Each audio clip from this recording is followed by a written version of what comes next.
Nag-viral sa social media ang insidenteng ito kung saan nag-away ang isang truck driver at motorcycle rider sa bahagi ng Marcos Highway sa lungsod ng Antipolo. At ang nakakatakot dito, ang rider may baril. Panibagong road rage incident ating tinutukan.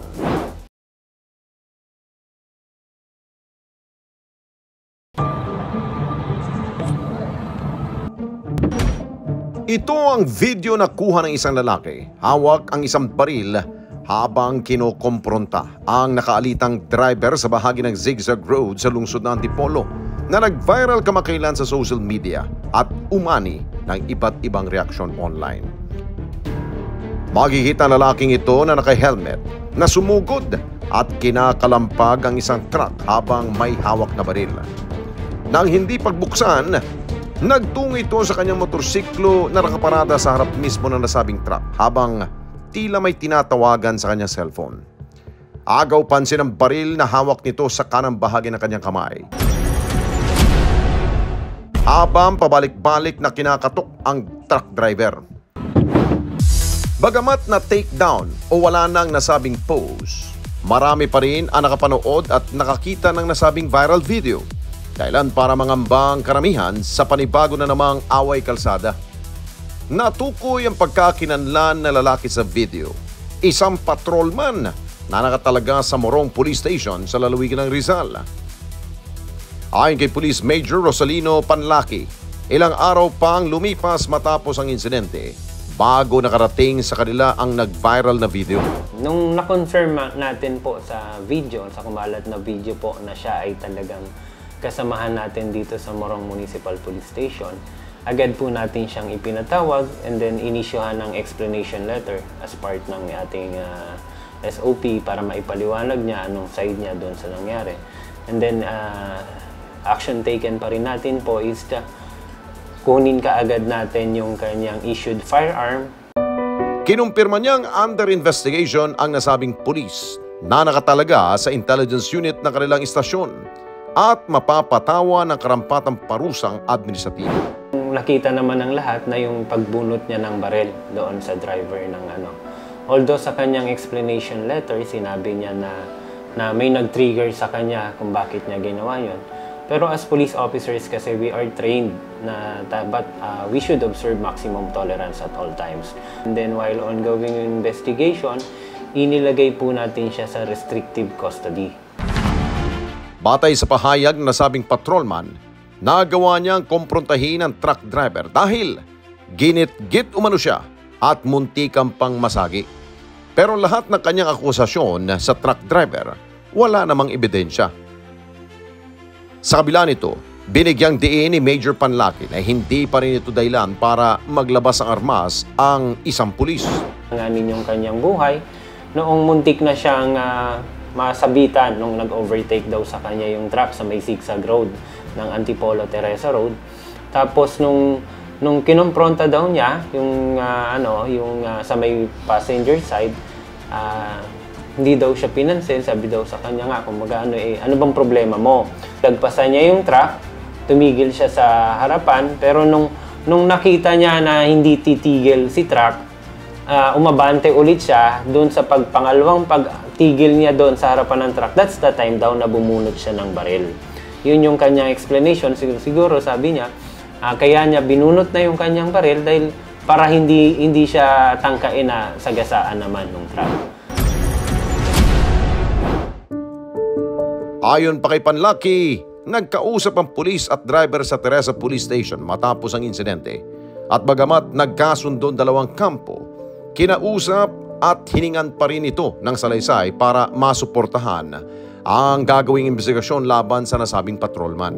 Nag-reach out tayo sa kanya para siya ay maengganyo natin na maghain ng kanyang formal na reklamo laban dito sa ating pulis dahil tayo naman po ay wala tayong ito-tolerate sa maling gawain po ng ating mga kapulisan. So nag-reach out tayo pero unfortunately itong ating pong na-involved sa viral video na complainant wala na pong interest na maghain ng kanyang formal na reklamo at gusto niya po ay manahimik na lamang sa issue. Matapos ang panibagong engkwentrong ito kung saan dawit ang isang pulis, Minabuti ng Morong Police Station na magsagawa at mag-review ng kanilang police operational procedure. Palaging paalala sa kanila to observe yung ating police operational procedure, observe yung tamang actuations dapat ng mga police natin. Pinatawag natin lahat yung ating mga personnel, pinasiban natin sila ng ating mga guidelines, yung mga guidelines ng ating higher headquarters para wala pong ma-involve sa ganan. We are always advised to observe maximum tolerance sa lahat ng pagkakataon. Palaging kontrolin yung emosyon, mag-isip ng mabuti bago gumawa ng isang bagay na pwedeng magpahamak po sa kanila at ikasira ng ating organisasyon. Sinubukan din ng programa na makausap ang truck driver. Sa unay, nagpaunlak siya ng panayam. Ngunit, kalaunay, hindi na siya sumasagot pa sa ating mga tawag hanggang sa hindi na makontak pa ang numerong ibinigay niya sa programa. The number you have dialed is either unattended or out of coverage area. Please try your call later. Ayon naman sa psychologist na si Dr. Camille Garcia, matinding emosyon ang dahilan kung bakit humahantong sa paggamit ng dahas ang isang individual. Palagi, whether may laman or walang laman, yung weapon mo, isipin mo palagi, may laman yan. So, ibig sabihin, makakapatay yan. Or kaya may masasaktan pag ginamit mo yan. Pag nandun yung isipan mo, dapat magkaroon ka din ng self-awareness na hindi siya kapangyarihan. Dagdag pa niya na makatutulong ang paghinga ng malalim o paghinto ng ilang segundo para mapahupa ang anumang galit o takot na nararamdaman. Merong sinasabi na, oh, bakit ganito? May rage during the time ganun. Kasi it's an automatic response. Pero it doesn't follow that you have to make it a point na maging physical ka or gumawa ka ng bagay na ikasisira mo. At the same time, meron kang masasaktan. Kasi kung ang personalidad mo is payapa ka, parang pwede mong sabihin ng maayos or kaya naman duruin mo na lang, parang yung ganon. Kasi yun yung parang one way to release the tension and anxiety na naramdaman ng isang tao. Pagbilang ka lang 1 to 20 ng yung talagang hindi 1, 2, 3, 4 yung talagang 1 to 20 seconds, tapos tsaka mo siya talaga, teka lang, parang ganun, wag ka muna alis, sandali lang, tapos hinga kang malalim, tapos tsaka mo kausapin. Kasi, syempre tatandaan mo, pagdating sa ganyan, doon nagkakaroon ng confusion, yung tinatawag nating cognitive dissonance, dahil kasi yung action mo hindi tumutugma dun sa kung ano yung sinasabi mo. So, ano mangyayari? Sinasabi ng sarili mo, hindi mo lalabanan, pero nakaganon ka na, nakaamba ka na ng baril. So, yun yung mahirap. So, nagko-conflict yung sinasabi ng utak mo.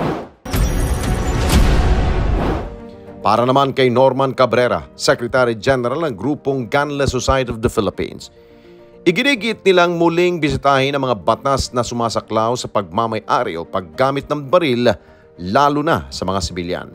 Ang gun ownership natin ay nakasaad sa Republic Act 9541. No? Pero madiin naming tinututulan ang mga ilang partikular na probisyon dyan sa batas na yan, dahil isa sa pinakamalaking problema ng Pilipinas ay yung kapayapaan. No? Kapayapaan, yung iyong pakiramdam na ikaw ay ligtas kahit saan ka man naroon sa bansa. No? Wakasan na yung pagdadala ng baril sa pampublikong lugar. Kung ito ay self-defense, sa bahay mo na lang muna. Pero kung ikaw ay magdala ng baril sa labas, masama yun, no?